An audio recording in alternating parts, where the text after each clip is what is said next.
इकडे वंचितचे अध्यक्ष प्रकाश आंबेडकरांनी मराठा आरक्षणावरून शरद पवारांवर निशाणा साधला।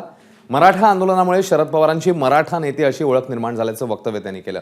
तसंच विधानसभेसाठी उमेदवार उभे करण्याबाबत भूमिका स्पष्ट न करणाऱ्या मनोज जरांगे यांच्यावरही त्यांनी टीका केली आहे। केवळ एवढंच नव्हे तर तिसऱ्या आघाडीत वंचित सहभागी होणार नाही असंही प्रकाश आंबेडकर यांनी स्पष्ट केलं। जरांगे पाटील यांच्या आंदोलनातला पहिला बळी हे शरद पवार सार्वत्रिक न राहता आता ते फक्त मराठ्यांचेच नेते झालेत अशी असणारी एक परिस्थिती आहे। जरांगे पाटील निवडणूक लढवणार नसतील तर ते शरद पवारांच्या इशाऱ्यावरती आंदोलन चालवत होते, हे व्हेरी क्लिअर झालं। एबीपी माझा, उघडा डोळे बघा नीट।